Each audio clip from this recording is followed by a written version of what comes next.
केसरिया से मन जोगी हुआ रे, दिल झूमे देखो मतवारा हुआ रे, केसरिया से मन जोगी हुआ। हर पल मनाओ केसरी त्योहार। विमल, बोलो जुबान केसरी।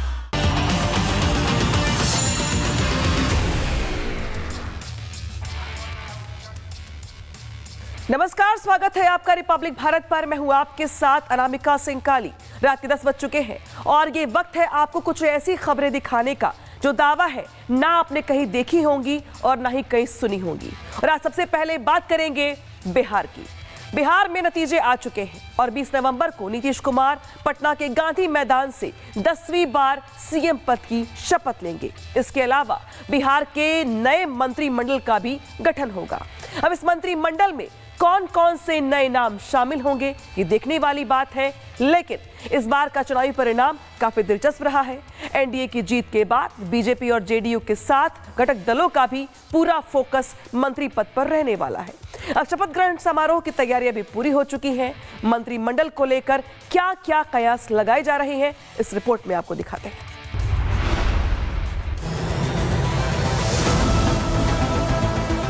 सबका साथ सबका विकास का जो मंत्र है, हर घर तक पहुंचाने का और बिहारियों को गौरवान्वित करने के वो संकल्प को साकार करने का प्रयास करेंगे। जनता ने अपने मत का प्रयोग किया और सारे वैसे लोगों को रिजेक्ट कर दिया जो समाज में अपराधी थे, भ्रष्टाचारी थे, अत्याचारी थे। ये मैं मानता हूँ कि एक बड़ी जीत है और बड़ी जीत के साथ बड़ी जिम्मेदारी का भी एहसास है। बिहार में लौटी तिकड़ी।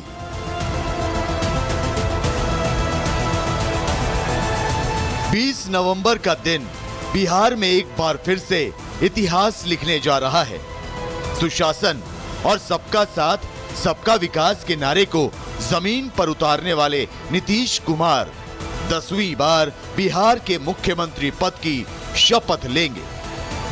विपक्ष ने पलटू चाचा कहकर जिन नीतीश कुमार को कुर्सी से खिसकाने की कोशिश की, जनता का भरोसा हासिल कर वही नीतीश कुमार एक बार फिर बिहार की सत्ता संभालेंगे। विधायक दल की बैठक में एनडीए के सभी विधायकों ने मेज थपथपाकर नीतीश को अपना नेता चुना, तो नीतीश ने विनम्रता के साथ हाथ जोड़कर उन्हें धन्यवाद दिया। बतौर मुख्यमंत्री नीतीश कुमार के नाम पर इफ एंड बट लगा रहे विपक्ष को एनडीए के विधायकों ने सीधा संदेश दे दिया कि बिहार में न शासन बदलेगा न शासन। नीतीश कुमार ही मुख्यमंत्री होंगे तो विजय सिन्हा और सम्राट चौधरी उनके डिप्टी।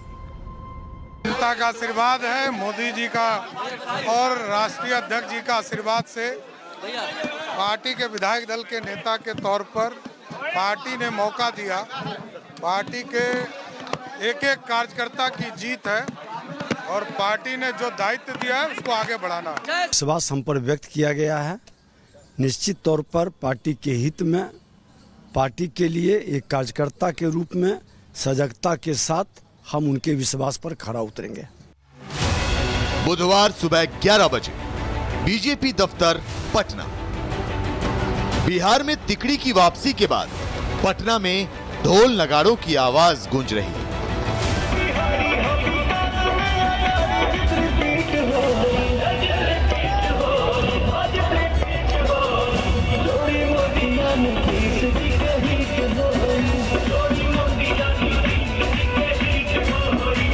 तो जनता का आशीर्वाद हासिल करने वाले भावी सीएम और डिप्टी सीएम गदगद नजर आने के साथ बिहार में विकास का शंखनाद कर रहे हैं। दरअसल विधायक दल की बैठक से पहले ही भावी सरकार की पिक्चर साफ हो गई थी। इस बैठक से पहले बुधवार सुबह 11 बजे पटना की बीजेपी ऑफिस में विधायक दल की बैठक हुई। इस बैठक में सम्राट चौधरी को विधायक दल का नेता चुना गया, तो विजय सिन्हा को विधान मंडल का उपनेता चुना गया। श्री सम्राट चौधरी जी को नेता और श्री विजय सिन्हा जी को उपनेता के रूप में चयनित किया गया है। मुझे पूरा विश्वास है कि श्री नरेंद्र मोदी जी और श्री नीतीश कुमार जी के मार्गदर्शन में हमारे दोनों नेता बिहार को और आगे और विकसित बढ़ाने का नई सरकार के गठन और गांधी मैदान में शपथ ग्रहण को लेकर एनडीए के तमाम नेताओं का जोश 7वें आसमान पर दिखा, तो उनकी ओर से बिहार चुनाव में हाफ से साफ हो गए महागठबंधन के नेताओं पर तीखे हमले भी किए।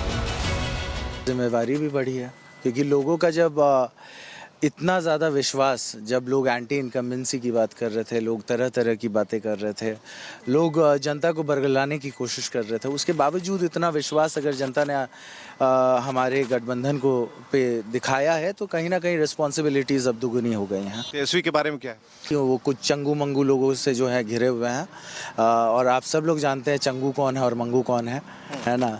आज रोहिणी जी ने भी के साथ भी जो हुआ, उन्हीं चंगू मंगू के वजह से हुआ है। जो तेज प्रताप जी के साथ हुआ, उन्हीं के वजह से हुआ। अब सवाल ये है कि नीतीश का मंत्रिमंडल कैसा होगा? क्या मंत्रालय के बंटवारे में जातीय समीकरण के साथ एनडीए के घटक दलों को मिली सीटों का भी ख्याल रखा जाएगा? सवाल इसलिए क्योंकि बिहार चुनाव के इस बार का नतीजा 2020 के विधानसभा चुनाव से बिल्कुल अलग है। 2020 में जेडीयू की सीटें बीजेपी की सीटों से ज्यादा थी। इसके चलते मंत्रिमंडल में बीजेपी का सियासी कद जेडीयू से बड़ा था, लेकिन इस बार बीजेपी सबसे बड़ी पार्टी बनकर उभरी है। बीजेपी को 79 सीटें मिली तो जेडीयू को 85। मंत्री पद के बंटवारे पर आखिरी मुहर तो तभी लगेगी जब शपथ ग्रहण समारोह होगा।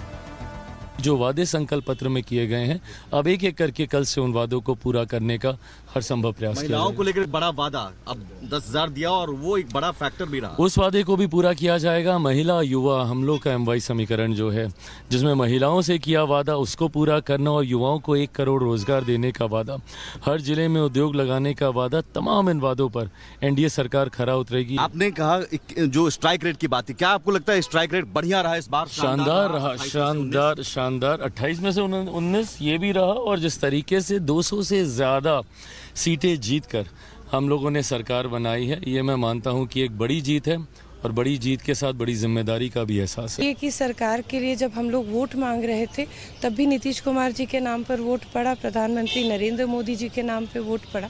आज एक सही नियत और नेतृत्व के साथ पूरा एनडीए खड़ा है, और माननीय मुख्यमंत्री जी को पुनः एनडीए का नेता हम लोगों ने स्वीकारा है। आप दूसरी बार जीती हैं 55,000 करीब वोटों से।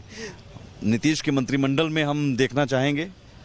आपकी शुभकामनाओं के लिए मैं धन्यवाद देती हूँ, लेकिन ये निर्णय शीर्ष नेतृत्व का निर्णय है, और जो भी नेतृत्व का निर्णय रहेगा हम उसके साथ खड़े हैं। उधर शपथ ग्रहण समारोह के लिए पटना पूरी तरह से तैयार है। इस दौरान प्रधानमंत्री नरेंद्र मोदी को इस भव्य समारोह के लिए स्पेशल इनविटेशन भेजा गया है। प्रधानमंत्री नरेंद्र मोदी ने भी चुनाव प्रचार के दौरान एक सभा में खुद कहा था कि अब शपथ ग्रहण में आऊंगा। मैं फिर से एक बार एनडीए सरकार के शपथ ग्रहण में फिर से पटना आऊंगा। इसके साथ ही केंद्रीय गृह मंत्री अमित शाह, रक्षा मंत्री राजनाथ सिंह, बीजेपी अध्यक्ष और केंद्रीय रसायन एवं उर्वरक मंत्री जेपी नड्डा, कृषि मंत्री शिवराज सिंह चौहान इस समारोह में भाग लेंगे। साथ ही 16 राज्यों के मुख्यमंत्रियों को भी शपथ ग्रहण समारोह के लिए न्योता भेजा गया है। वो गांधी मैदान जो कई राजनीतिक रैलियों का गवाह बना, कई शपथ ग्रहण का भी गवाह बना, और एक बार फिर से एक ऐतिहासिक शपथ ग्रहण का गवाह बनने जा रहा है जब नीतीश कुमार 10वीं बार सीएम पद की शपथ लेंगे और एनडीए की प्रचंड बहुमत के साथ सरकार बनेगी। ये हम तस्वीरें आपको दिखा रहे हैं। तैयारियां जोरों शोर से चल रही है।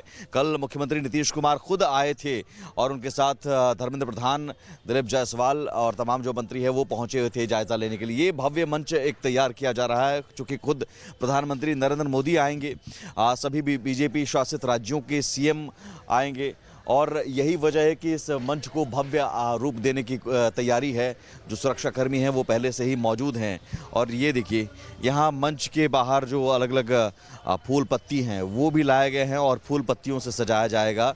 ये इस तरह ये 2 मंच, एक बड़ा मंच है और इसके बगल में एक और मंच तैयार किया जा रहा है जो मेहमानों के लिए होगा, विशिष्ट अतिथियों के लिए होगा।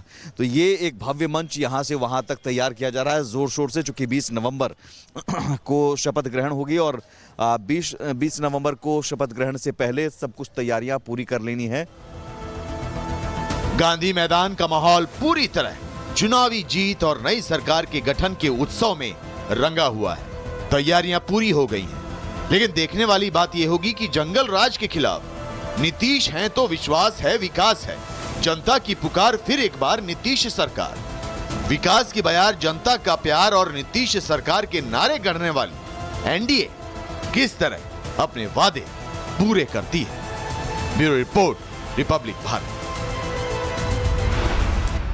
तो शानदार जीत के बाद शानदार समारोह की तैयारियां गांधी मैदान में हो रही हैं, जहां पर 10वीं बार नीतीश कुमार बिहार के मुख्यमंत्री पद की शपथ लेंगे। हालांकि नजरें इस बात को लेकर के भी लगी हुई हैं कि नीतीश कुमार के साथ साथ वो कौन कौन से चेहरे ऐसे हैं जो इस बार मंत्री पद की शपथ ले सकते हैं, कौन कौन से विधायक हैं जिनके मंत्री बनने की संभावना जताई जा रही है।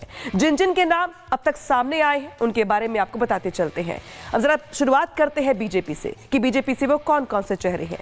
तो सबसे पहले नंबर आता है सम्राट चौधरी का, इसके बाद विजय कुमार सिन्हा, मंगल पांडे, नीतीश मिश्रा, नितिन नवीन, रेणु देवी, नीरज कुमार बबलू, संजय सारावगी, हरी सहनी, रजनीश कुमार और श्रेयसी सिंह।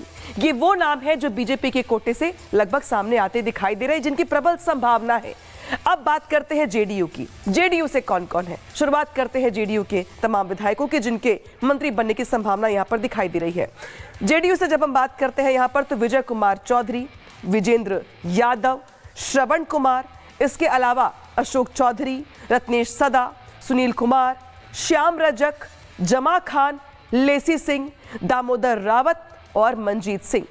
ये वो नाम है जो जेडीयू कोटे से जिनकी मंत्री बनने की प्रबल संभावना दिखाई दे रही है। अब बात करते हैं थर्ड नंबर की पार्टी जो कि एलजेपी पार्टी है, एलजेपी चिराग पासवान की पार्टी। इसमें से कौन कौन से वो नाम है जो निकल के सामने है, जिनकी प्रबल संभावना है? तो राजू तिवारी का नाम सबसे ज्यादा प्रबल दिखाई दे रहा है। हालांकि अभी कुछ नाम और भी ऐसे हो सकते हैं जो एलजेपी की ओर से आगे कर दिए जाए। अब बात करते जीतन राम मांझी की पार्टी हम की। जीतन राम मांझी की पार्टी से उनके खुद के बेटे संतोष कुमार सुमन की प्रबल संभावना है कि वो कल मंत्री पद की शपथ ले सकते हैं। बात करते हैं आरएलएम की, यानी यहाँ पे उपेंद्र कुशवाहा की पार्टी की, जिनकी पत्नी स्नेहलता कुशवाहा का नाम प्रबल दावेदार के तौर पे माना जा रहा है, जो कल मंत्री पद की शपथ ले सकती हैं। तो ये कुछ नाम और कुछ चेहरे ऐसे हैं जिनके बिहार में नीतीश कुमार के साथ मंत्री बनने की संभावना यहां पर दिखाई दे रही है। हालांकि देखना यह होगा कि जब कल मंत्री पद की शपथ ली जाती है या शपथ समारोह होता है तो कौन से ऐसे चौंकाने वाले चेहरे सबके सामने आते हैं, क्योंकि कल की खास बात यह भी है कि कल पीएम मोदी शपथ ग्रहण कार्यक्रम के साक्षी बनने वाले हैं। साथ ही कई एनडीए शासित राज्यों के मुख्यमंत्री भी होंगे जो खास मेहमान के तौर पर गांधी मैदान में मौजूद होंगे। बिहार में यहां पर सरकार का गठन होने जा रहा है, भव्य आयोजन होगा, लेकिन पीएम मोदी और नीतीश कुमार की इस प्रचंड जीत के पीछे का कारण क्या रहा है, ये सवाल सबके मन में है। और क्या वो चुनावी वादे हैं या फिर एनडीए की स्कीम्स जिन पर भरोसा करके जनता ने एनडीए को फिर से सत्ता पर काबिज किया है, वो दिखाते हैं आपको इस रिपोर्ट के जरिए।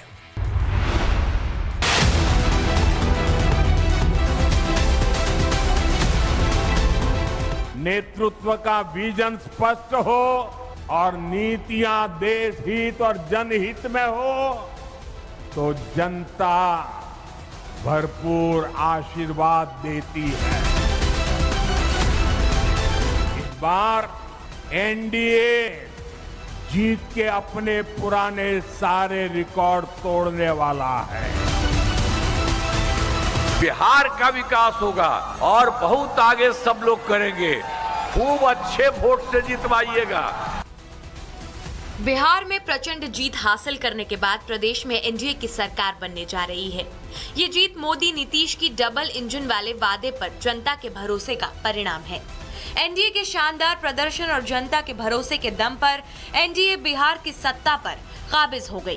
प्रधानमंत्री नरेंद्र मोदी और मुख्यमंत्री नीतीश कुमार के नेतृत्व वाली डबल इंजन सरकार की कहानी मतदाताओं के बीच खूब गूंजी।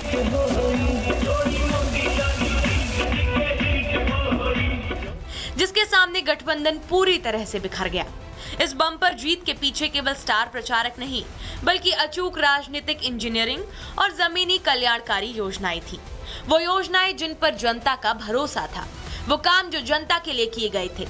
इन योजनाओं के चलते तेजस्वी का सीएम बनने का सपना भी चूर चूर हो गया। अब एनडीए का दावा है कि वो जनता से किए गए वादों पर खरा उतरेगी।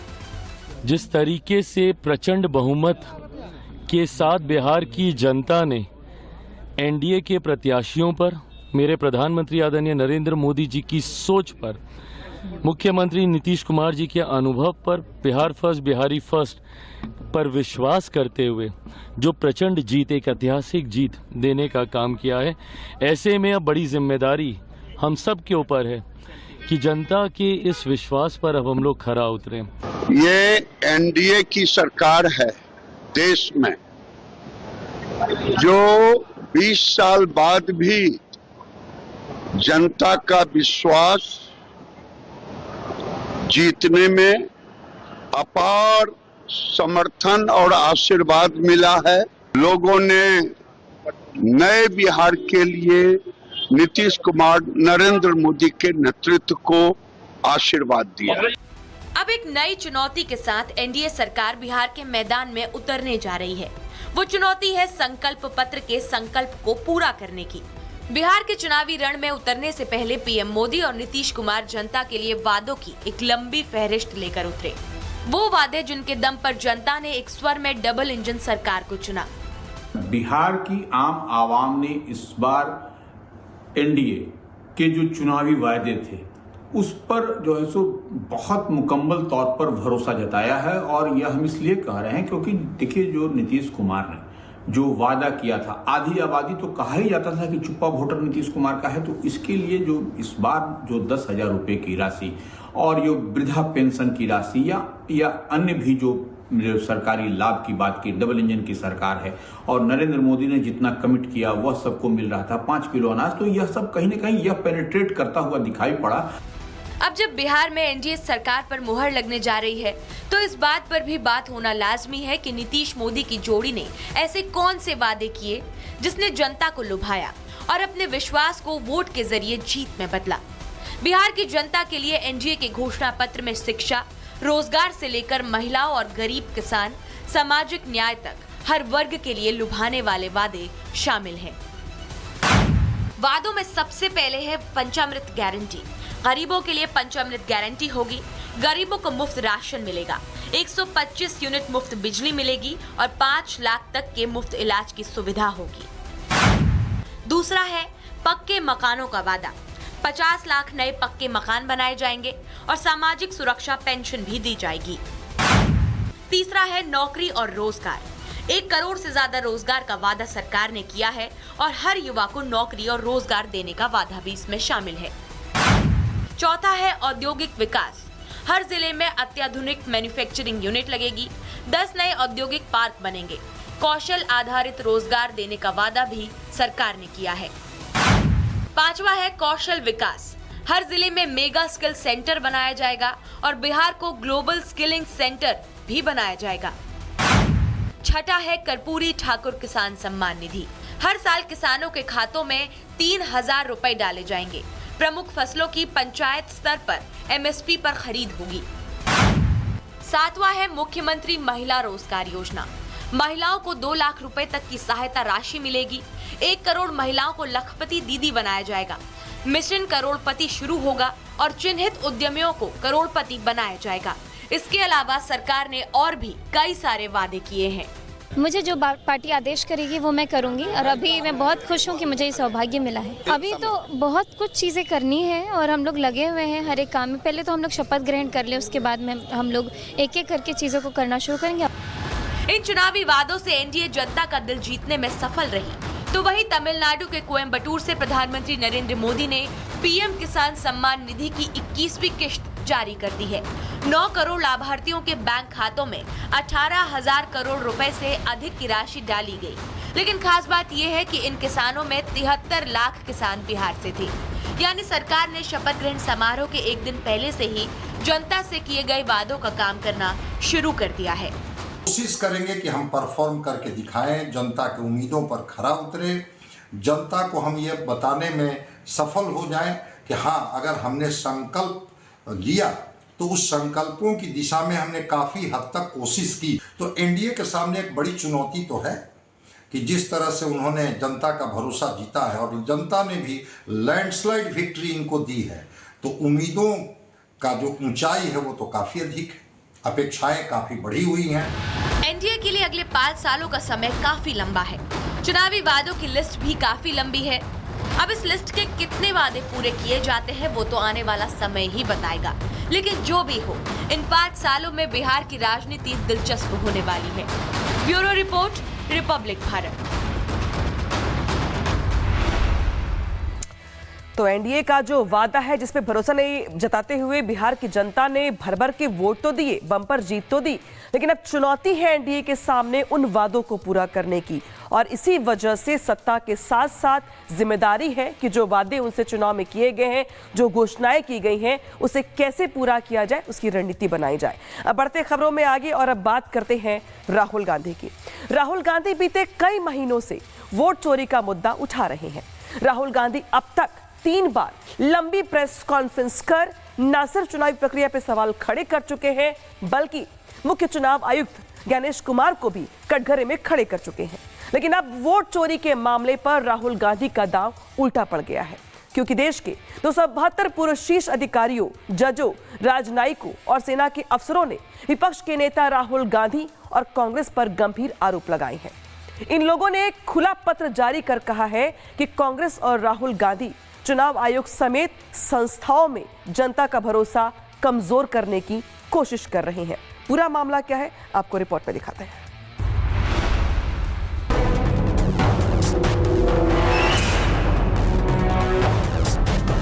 बिहार में इन्होंने हजारों लोगों का नाम वोटर लिस्ट से निकाले। किसके नाम?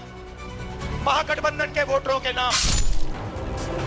कांग्रेस की राज्य दर राज्य लगातार हो रही हार को जस्टिफाई करने के लिए राहुल गांधी ने जिस तरह से वोट चोरी का मुद्दा उठाया, उसका असर न तो बिहार की जनता पर पड़ा और न ही महागठबंधन के प्रदर्शन पर। उल्टा कांग्रेस के युवराज वोट चोरी के मामले में फंसते हुए दिखाई दे रही है। और बहनों, बीजेपी ने हरियाणा का चुनाव चोरी किया, मध्य प्रदेश का चुनाव चोरी किया, महाराष्ट्र का चुनाव चोरी किया, छत्तीसगढ़ का चुनाव चोरी किया, लोकसभा का चुनाव चोरी किया है और अब ये बिहार का चुनाव चोरी करने की कोशिश कर रहे हैं। बिहार में इन्होंने हजारों लोगों का नाम वोटर लिस्ट से निकाले। किसके नाम? महागठबंधन के वोटरों के नाम। राहुल गांधी को लगा था कि वो नेतृत्व की नाकामी को छिपाने के लिए वोट चोरी का मुद्दा उछालकर अपने कार्यकर्ताओं के बीच अपनी साख को बचाने में कामयाब हो जाएंगे। वो इस बात को साबित करने में सफल हो जाएंगे कि कांग्रेस के प्रदर्शन और खुद उनके नेतृत्व में कमी नहीं, बल्कि चुनाव आयोग की वजह से कांग्रेस लगातार हार का सामना कर रही है। लेकिन राहुल का दांव उल्टा पड़ गया। चुनाव आयोग पर लग रहे वोट चोरी के आरोपों पर देश भर के 272 रिटायर्ड जजों और ब्यूरोक्रेट्स ने बुधवार को एक ओपन लेटर जारी किया है। इसमें लोकसभा के नेता राहुल गांधी और कांग्रेस पार्टी की जम के आलोचना की गई है। लेटर में 16 पूर्व जज, 123 सेवानिवृत्त ब्यूरोक्रेट और 133 रिटायर्ड सैन्य अधिकारियों के सिग्नेचर हैं। इन रिटायर्ड जजों और ब्यूरोक्रेट्स ने ओपन लेटर में आरोप लगाया है कि कांग्रेस लगातार चुनाव आयोग जैसी संवैधानिक संस्थाओं की साख को कमजोर करने की कोशिश कर रही है। इससे देश की लोकतांत्रिक व्यवस्था में अनावश्यक विश्वास फैलता है। लेटर में चुनाव आयोग को चुनावी प्रणाली का सबसे मजबूत स्तंभ माना गया है और कहा गया है कि राजनीतिक मतभेद जरूरी है, लेकिन इसके लिए संस्थाओं पर आरोप लगाना देश हित के खिलाफ है। इस प्रक्रिया का विरोध कोई सिरफिरा ही कर सकता है, क्योंकि जो भाषा बोली जा रही है कि हम एटम बम फोड़ देंगे, हम हाइड्रोजन बम फोड़ देंगे, ये भाषा भी बमों वाली भाषा आतंकी ही बोलते हैं। हमारी जुडिशरी, हमारी फौज, हमारा इलेक्शन कमीशन, इसके ऊपर हमें 100% नहीं 200% विश्वास है, और जो उसके ऊपर प्रश्न चिन्ह उठाते हैं मुझे घोर आपत्ति है। पहले अपने आप को देखें, फिर दूसरे के ऊपर उंगली उठाने का जहमत करें। आप वोट चोरी की बात कर रहे हैं और आपने जो वोट डकैती की है उसके बारे में कुछ चर्चा होगी। अब आपको हाइड्रोजन बम फोड़ने के दावे करने वाले राहुल के खिलाफ फोड़े गए लेटर बम के बारे में 5 खास बातें बताते हैं, जिसके जरिए आप ही समझ पाएंगे कि कैसे ओपन लेटर के जरिए पूर्व ब्यूरोक्रेट्स और जजों ने राहुल गांधी को संस्थाओं पर सवाल खड़े करने को लेकर आईना दिखाया है।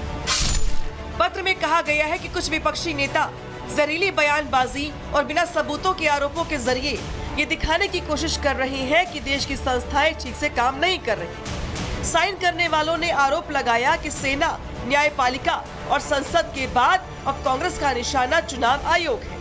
पत्र में कहा गया कि राहुल गांधी बार बार वोट चोरी के आरोप लगाते रहे, लेकिन उन्होंने आज तक कोई आधिकारिक शिकायत या एफिडेविट जमा नहीं किया। उनके 100% प्रूफ, एटम बम और देशद्रोह जैसे दावे आधारहीन है। पत्र में कहा गया कि कांग्रेस विपक्ष और उससे जुड़े एनजीओज बार बार चुनाव आयोग को बीजेपी की बी टीम बताकर बदनाम करते रहे, जबकि ईसीआई लगातार अपने तरीके, डेटा और प्रक्रियाएं सार्वजनिक करता रहा। पत्र में लिखा गया है कि कोर्ट की निगरानी में हुई जांच, प्रकाशित डेटा और हटाए गए अवैध नाम इस तरीके के आरोपों को गलत साबित करते हैं। साथ ही आरोप लगाए गए कि जब नेता जनता से दूर हो जाते हैं तो अपनी कमजोरियों की जगह संस्थाओं पर हमला करने लगते हैं। विश्लेषण की जगह नाटकीयता आ जाती है, जनसेवा की जगह सार्वजनिक तमाशा ले लेता है। और पत्र की अगली कड़ी में ये भी कहा गया है कि देश को आज भी पूर्व मुख्य चुनाव आयुक्त टीएन शेषन और एन गोपाल स्वामी जैसी शख्सियतें याद हैं, जिन्होंने बिना लोकप्रियता की चाहत के निष्पक्ष और सख्त चुनाव करवाए। अंत में पत्र में चुनाव आयोग से कहा गया है कि वो डेटा प्रकाशित करता रहे, जरूरत पड़ने पर कानूनी लड़ाई लड़े और पीड़ित बनने वाली राजनीति को दरकिनार करे। साथ ही नेताओं से ये भी अपील की है कि वो बिना सबूत के आरोप लगाने की जगह नीतियों पर प्रतिस्पर्धा करें और परिणामों को शालीनता से स्वीकार करें। लेकिन लेटर बम फूटने के बाद राहुल गांधी को चौतरफा घिरता देख कांग्रेस ने राहुल गांधी का बचाव किया और लेटर लिखने वालों पर ही सवाल खड़े कर दिए। अब 140 करोड़ से ज्यादा देश के आबादी में 272 ये कौन से प्रतिष्ठित लोग हैं, मुझे तो नहीं पता कितने प्रतिष्ठित हैं, लेकिन हाँ ये पोस्ट रिटायरमेंट बीजेपी के एम्प्लॉयमेंट एक्सचेंज में आवेदन करता जरूर लग रहे हैं। देखिए, लड़ाई तो लड़नी पड़ेगी। अपोजिशन का जो रोल है उसको तो हमको करना पड़ेगा, चूँकि इलेक्शन कमीशन का जो भूमिका रही बिहार में और जिस तरह से कोड ऑफ कंडक्ट का खुलेआम उसका मजाक उड़ाया गया, और उसके बाद भी अगर आवाज़ नहीं उठाई जाए तो लोकतंत्र कहाँ जाएगा। आपको याद दिलाते चले कि महाराष्ट्र विधानसभा चुनाव में हुई हार के बाद राहुल गांधी लगातार वोटर लिस्ट में गड़बड़ियों समेत वोट चोरी का मुद्दा उठाते रहे हैं। 7 अगस्त को पहली बार राहुल गांधी ने वोटर लिस्ट की गड़बड़ियों पर 1 घंटा 11 मिनट और 22 पेज का प्रेजेंटेशन देते हुए चुनाव आयोग पर गंभीर आरोप लगाए थे। इसके बाद बिहार चुनाव में पहले चरण की वोटिंग से ठीक एक दिन पहले भी राहुल गांधी ने प्रेस कॉन्फ्रेंस करके आरोप लगाया था कि हरियाणा में चोरी की सरकार को चलाया जा रहा है। राहुल गांधी ने बिहार के 5 वोटरों को मंच पर बुलाया और सभी ने कहा कि उनके नाम वोटर लिस्ट से काट दिए गए हैं। राहुल ने वोटर वेरिफिकेशन पर 1 घंटे 20 मिनट तक लंबी प्रेस कॉन्फ्रेंस की। इतना ही नहीं, राहुल गांधी ने मुख्य चुनाव आयुक्त पर भी गंभीर आरोप लगाए थे। कुल मिलाकर अब तक राहुल गांधी वोट चोरी के मुद्दे पर 3 बार प्रेस कॉन्फ्रेंस कर चुके हैं। हालांकि इस बीच बिहार में चुनाव हो गए और 25 सीटों पर चुनाव लड़ रही कांग्रेस को सिर्फ 6 सीटों से ही संतोष करना पड़ा। हालांकि अभी भी कांग्रेस बिहार में अपनी नाकामी का ठीकरा चुनाव आयोग पर ही फोड़ रही है और अब प्रेस कॉन्फ्रेंस के जरिए आरोप लगाने से 2 कदम आगे बढ़ते हुए कांग्रेस अब इसी मुद्दे पर बड़ी रैली करने की योजना बना रही है। जानकारी के मुताबिक कांग्रेस दिसंबर के पहले हफ्ते में रामलीला मैदान में वोट चोरी के मुद्दे पर बड़ी रैली कर सकती है, लेकिन कांग्रेस की रैली से पहले ही इस ओपन लेटर ने उसे एक्सपोज कर दिया है। Bureau report, Republic Bharat. तो क्या कांग्रेस का एजेंडा एक्सपोज हो गया? सवाल इसलिए क्योंकि जिस तरीके से राहुल गांधी की ओर से बीते कई महीनों से वोट चोरी का मुद्दा उछाला जा रहा था, कई दौर की प्रेस कॉन्फ्रेंस की गई, लेकिन बिहार की जनता ने कांग्रेस को महागठबंधन को नकार दिया और अब देश के तमाम पूर्व ब्यूरोक्रेट्स ने एक ओपन लेटर लिख करके राहुल गांधी को आईना दिखाने का प्रयास किया है। मैं रुक रहे हैं ब्रेक के लिए, खबरें लगातार जारी है, कहीं मत जाइएगा, देखते रहिए रिपब्लिक भारत। ब्रेक के बाद दिखाएंगे आपको क्राइम टाइम।